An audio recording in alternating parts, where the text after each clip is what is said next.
Ano kayang masasabi netong si Hanelet dito sa kadaldalan na tila ba nang-aasar pa etong si Harry Roque?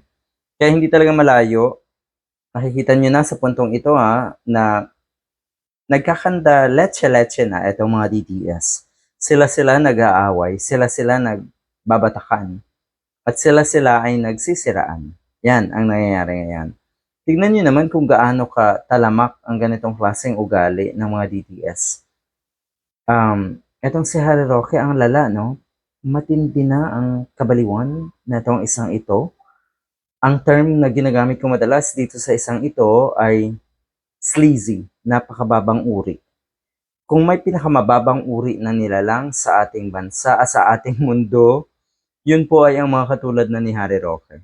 Mababang uri ng nilalang ang mga ganito.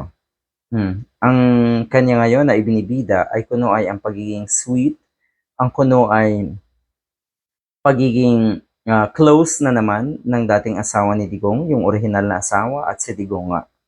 Ano kayo masasabi uli ng pamilya mismo ni Digong? Buti naaatim nila itong mga kawalang hiyaan ni Harry Roque. Kasi ito po sa tingin ko ay tahasang pakikialam sa pamilya ng mga Duterte. As if naman talaga kasama ka sa pamilyang Duterte, Harry Roque. And take note walang kinalaman yung pagiging DDS mo sa mga kaso mo. Wala. Yan lang talaga ang paraan mo para kahit papaano meron kang rason na hindi mo ginawa yung mga kaso na naka-file laban sa iyo. Naliligaw